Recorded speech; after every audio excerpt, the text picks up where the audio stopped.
সূরা কিয়ামার 4 নম্বর আয়াত খুলে দেখবেন আল্লাহ আপনার ফিঙ্গারপ্রিন্টের কথা সেখানে উল্লেখ করে দিয়েছেন। তাহলে এই কোরআন যার কাছে থাকবে, এই কোরআনের জ্ঞান যার কাছে থাকবে, জ্ঞানের মতো জ্ঞান, নবীর মহব্বত নিয়ে জ্ঞান, সেই মানুষ কখনো নিজেও পথভ্রষ্ট হবে না, মানুষকেও কখনো পথভ্রষ্ট করবে না। আমরা আসলে পেঁচটা লাগাই কোথায় জানেন? আপনার শিক্ষিত মানুষ বললে বুঝতে পারবে। কোরআন যখন শুনবো, হাদিস যখন শুনবো, আমরা একটা কথাই সবসময় মাথায় রাখতে হবে, কোরআন হাদিস কখনো বিবেকের বাইরে নয়। মানে মানুষ বুঝবে না কোরআন হাদিস এমন নয়, মানুষ বুঝার মতো আল্লাহ কোরআন হাদিস দান করেছে। যেমন হাফেজে কোরআন যারা আছেন ওনারা জানেন কোরআনের মধ্যে আয়াত 3 প্রকার। কয় প্রকার? আমার মুখে মুখে একটু বলতে হবে কয় প্রকার। একটা হচ্ছে হুরুফে মুকাত্তিয়াত, বলুন বলুন, হুরুফে মুকাত্তিয়াত। একটা হচ্ছে আয়াতে মুহকামাত, আরেকটা হচ্ছে আয়াতে মুতাশাবিহাত। উনি ওনার কাজ করুক, সমস্যা নেই। একটা হচ্ছে হুরুফে মুকাত্তিয়াত, একটা হচ্ছে আয়াতে মুতাশাবিহাত, আর একটা হচ্ছে আয়াতে মুহকামাত। কয় প্রকার হলো ভাইয়েরা? জোরে বলেন না, কয় প্রকার? কয় প্রকার? আলিফ লাম মিম আছে না? ইয়াসিন আছে না? তাহা আছে না? আলিফ লাম র আছে না? এগুলা হচ্ছে হুরুফে মুকাত্তিয়াত। হয় না? আর একটু জোরে। এগুলাকে বলা হয় হুরুফে মুকাত্তিয়াত, যেগুলার বিধান হচ্ছে, নিয়ম হচ্ছে পড়া যাবে, অর্থ করা যাবে না, ব্যাখ্যা করা যাবে না, বিস্তারিত বর্ণনা করা যাবে না, শুধু পড়তে পারবেন, সওয়াব পাবেন। সুবহানাল্লাহ। 3 ধরনের মধ্যে এক ধরনের গেল। আমি কি আপনারা কি শুনেছেন নাকি আমাকে আরেকবার বলতে হবে? আরেকবার বলবো, আসেন। কোরআনের মধ্যে আয়াত 3 প্রকার। একটা হচ্ছে হুরুফে মুকাত্তিয়াত, আলিফ লাম মিম, আলিফ লাম র। এগুলা পড়তে পারবেন, অর্থ করা যাবে না, ব্যাখ্যা করা যাবে না, পড়লে সওয়াব পাবেন। সুবহানাল্লাহ। আরেকটা হচ্ছে আয়াতে মুতাশাবিহাত, এটা পড়াও যাবে, অর্থ করাও যাবে, কিন্তু এটার উপর আমল করা যাবে না। আল্লাহু নূরুস সামাওয়াতি ওয়াল আরদ, পড়া যাবে, অর্থ করা যাবে, কিন্তু আমল করার কোনো সুযোগ নেই। কারণ এখানে আল্লাহ কি বুঝাতে চেয়েছেন, এতটুক বুঝ জ্ঞান আমাদের মধ্যে নাই, আল্লাহ আমাদেরকে স্টপ করাই দিয়েছেন। আরেকটা আয়াত হচ্ছে আয়াতে মুহকামাত, পড়াও যাবে, অর্থ করাও যাবে, ওয়াইজ করাও যাবে, ব্যাখ্যা করাও যাবে, তাফসীর করাও যাবে, বিশ্লেষণ করাও যাবে। যেমন আকিমুস সালাত, সুবহানাল্লাহ, ওয়া মা আরসালনাকা ইল্লা রাহমাতাল লিল আলামিন, পড়াও যাবে, অর্থ করাও যাবে, বিস্তারিত বর্ণনা ওয়াইজ করাও যাবে। বলেন সুবহানাল্লাহ। তাহলে কয় ধরনের পেলাম? জোরে বলেন, কয় ধরনের? আমাদের জন্য 3 ধরনের মধ্যে আমাদের জন্য কয় ধরন? আমাদের জন্য কয় ধরন?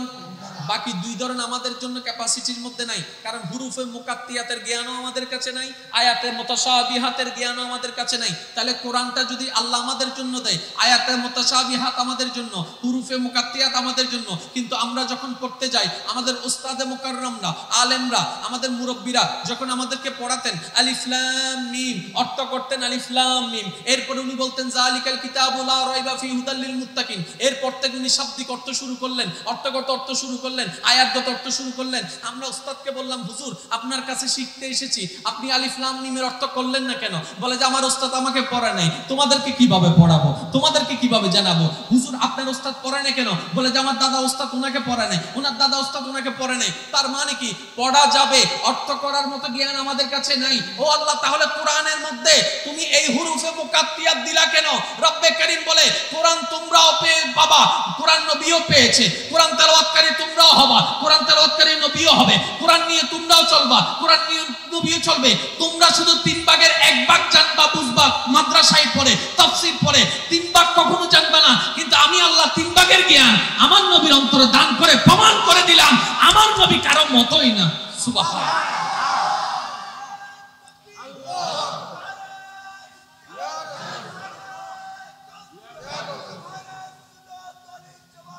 जिसका कोई सानी नहीं वो नबी हम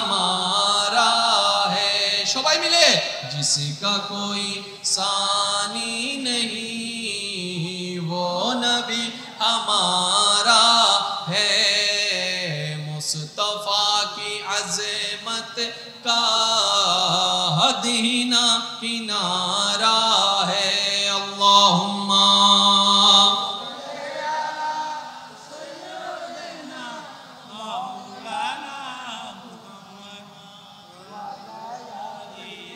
सय्यदना अल्लाहुम्मा सल्ले अला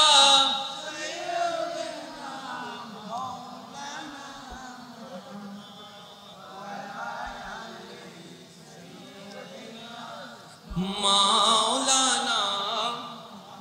এবার একবার বলেন আলহামদুলিল্লাহ। আরো সামনে আসতো আর একখানা সামনে আইন যাবো না, কষ্ট হইলে এরিক একখানা একটা দাও না, ফেন একটা দাও না, তোমরা হবে না বাতাস, আর একখানা হাবো না, একখানা সামনে সামনে সামনে সামনে একটু একটু। কত ভালো লাগে আমার নাম, আরো ভালো লাগে নবীর দরুদ সালাম, নবীর দরুদ সালাম, নবীর আল্লাহুম্মা সাল্লি আলা সাইয়্যিদিনা মুহাম্মাদিন, আল্লাহুম্মা সাল্লি আলা সাইয়্যিদিনা। এবার আর কোনো নড়াচড়া চাই না, আপনারা একটু মনোযোগ দিয়ে শ্রবণ করবেন। একবার বলেন মন থেকে আলহামদুলিল্লাহ। আমি আলোচনাটা কেন এখান থেকে শুরু করেছি, শিক্ষিত সমাজের ভাইরা আপনারা বললে বুঝতে পারবেন। আমাদের বর্তমান সমাজের মধ্যে সুইসাইড কমে গেছে না বেড়ে গেছে? আমাদের বর্তমান সমাজের মধ্যে টেনশনের রোগী, হার্টের রোগী, স্ট্রোকের রোগী, যত প্রকার সমস্যায় আমরা এখন ভুগছি সবগুলাই আমাদের দোষের কারণে। আমরা অনেক সময় আঙ্গুলটা মাআযাল্লাহ আল্লাহর দিকে করে ফেলি। না রে ভাই, আল্লাহ আমাদেরকে দুঃখে ফেলেন নাই, আমরা নিজেরাই দুঃখে গেছি। যে জোরে বলেন না।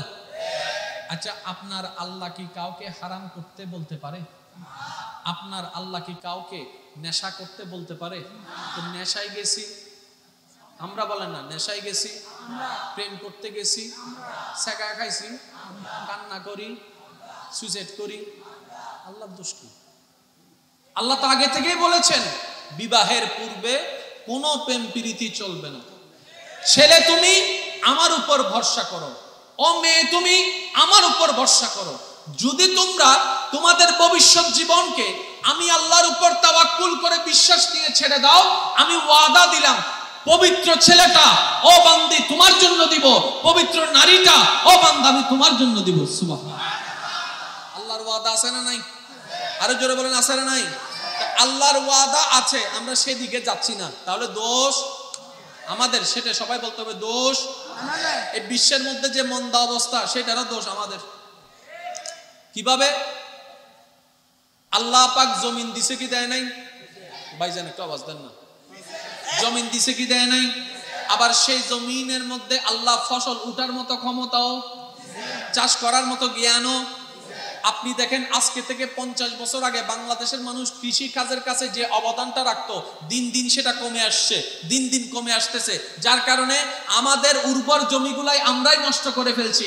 একটা সময় দেখবেন আল্লাহ ভালো জানে, অতি শীঘ্রই হয়তো আমাদের সেই সম্মুখীন দেখতে হবে। বেঁচে থাকলে হয়তো দেখবো দুর্ভিক্ষ শুরু হয়ে যাবে, সারা বিশ্বের মধ্যে হাহাকার শুরু হয়ে যাবে, খাবারের অভাব শুরু হয়ে যাবে। তার কারণটা কি? আল্লাহ যেই পরিমাণ জমি আবাদ করার জন্য রেখেছেন, আমরা বেশিরভাগ জমিনের মধ্যে ঘর বাড়ি তুলে বাসা দিয়ে দিচ্ছি। ভুল কাদের? জোরে বলেন আমাদের। দোষ কাদের? আমাদের। কিন্তু দিন শেষে আমরা দোষ দিই কাকে? এখানে জোরে হয় না। নিজে পবিত্র থাকেন, পবিত্র পাবেন। ওয়াদা কার? এবার আমরা যখন বিবাহের আগে বিভিন্ন সম্পর্কের নামে অপবিত্র করি, অপবিত্র হয়ে যায়, আমাদের যে সম্পর্ক সেটাও পবিত্র হয়ে যায়, জীবন সাথী অপবিত্র হয়ে যায়। আমি কি বুঝাতে পারলাম? যেটা চট্টগ্রামের ভাষায় এক কথায় বলতে গেলে অন্যের জন্য গর্ত করলে সে গর্তে নিজেকেই পড়তে হয়। আপনি যদি চান নিজের ভালো, তাহলে আপনাকে একটা কাজ করতে হবে, সেটা কি? আপনি অন্যের ভালো চাইতে থাকুন, আল্লাহ আপনার ভালো করে দিবেন। আমি সুবহানাল্লাহর আওয়াজ এমন ভাবে শুনতে চাই যেভাবে বললে আপনাদের অন্তর আলোকিত হয়ে যাবে। এইভাবে বলেন না সুবহানাল্লাহ। নিজের ভালো যদি চান, অন্যের ভালো করুন। অন্যের ভালো চান, নবী রাহমাতুল লিল আলামিন এটারও ইঙ্গিত দিয়ে গিয়েছেন, ও আমার উম্মতেরা, যদি নিজের ভালো চাও অন্যের ভালো করো, যদি নিজের জন্য কল্যাণ চাও অন্যের কল্যাণ করো, যদি নিজে রিজিক বাড়াতে চাও দান সদকা বাড়াই দাও, যদি বিপদ আপদ থেকে বাড়াইতে বের হতে চাও তাহলে তুমি দান সদকা বাড়াই দাও। ও আমার উম্মতেরা, তুমি আল্লাহর দিকে তাকিয়ে আল্লাহর বান্দাদের জন্য জীবন সহজ করতে থাকো, রব্বে কারীম তোমার জীবন সহজ করে দিবেন। সিস্টেম আছে না নাই? এবার সত্যি করে বলেন, আমরা কয়জনে সিস্টেম মানি? হ্যাঁ, এক কথা হলে নিজেরটাই মত নিজে ওয়া সিডিংয়ে তাহলে মাইতু, আর যদি জাপানি কেউ তা হও তলি না মাইতু, সিডিংয়ে কল হও নিজেরটাই কোন নিজে, তো নিজেরটাই কোন নিজে যেতে কুরআন মারি তা বাপে আর কি হবো? বাপের তো না হবের কিছু আছে না, নানার তো হবের কিছু আছে না, নিজেরটাই কোন নিজে যে কুরআন মারে ইতে শিক্ষিত গাদা। আরো জোরে বলেন না। তার একটা বাস্তব প্রমাণ আমি আপনাদেরকে বলি, মনে কষ্ট নিবেন না। যতগুলা বৃদ্ধাশ্রম আছে, ওই বৃদ্ধাশ্রমে যতগুলো মা বাবা আছে, এক জরিপে গবেষণায় দেখা গেছে বেশিরভাগ সচ্ছল এবং শিক্ষিত ফ্যামিলির মা বাবুরাই বৃদ্ধাশ্রমে পড়ে আছে। তাহলে আমরা ভাবতে লাগলাম টাকা পয়সার অভাবে নয়, জ্ঞানের অভাবে নয়, তাহলে এই মা বাবা যেটাকে জান্নাত বলা হচ্ছে, মায়ের পায়ের নিচে জান্নাত আছে, বাবা হচ্ছে সেই জান্নাতের দরজা, তাহলে জান্নাতকে কিভাবে তারা বৃদ্ধাশ্রমে রেখে আসলো? কিসের অভাব? টাকার অভাব? বলে যে না। সার্টিফিকেটের অভাব? বলে যে না। যে শিক্ষাটা মূল শিক্ষা ছিল সেই শিক্ষার অভাব। সেই শিক্ষাটা কি? এটা হচ্ছে আল্লাহ এবং রাসূলের প্রেমের সাথে ধর্মীয় শিক্ষার অভাব। আপনারা একটু ভাবেন, যাদের প্রত্যেক মাসে 50-60 হাজার 70 হাজার টাকা ইনকাম, তাদের মা বাবা বৃদ্ধাশ্রমে, অথচ একজন মুয়াজ্জিনের ইনকাম হচ্ছে মাসে 3000-4000 টাকা। তেলের দাম বেড়ে গিয়েছে, মুয়াজ্জিনের বেতন, ইমামের বেতন কিন্তু বাড়ে নাই। কিন্তু আপনি দেখেন আপনারা যেভাবে চলছেন, এখনো পর্যন্ত মুয়াজ্জিন ইমাম সেভাবেই চলছে, সংসার চলছে। কেন? আল্লাহ তাদেরকে বরকত দিয়ে দিচ্ছেন, আল্লাহ তাদেরকে বরকত দিয়ে দিচ্ছেন। ওনারা এত অবস্থা খারাপ হওয়া সত্ত্বেও আমি বললাম, মুয়াজ্জিন সাহেব মাকে দিয়ে দেন না কোথাও, কিংবা বিক্রি করে দেন। বলে যে না না, আমার হাজার কষ্ট হলো আমার জান্নাতকে আমি ছাড়তে পারবো না। সুবহানাল্লাহ।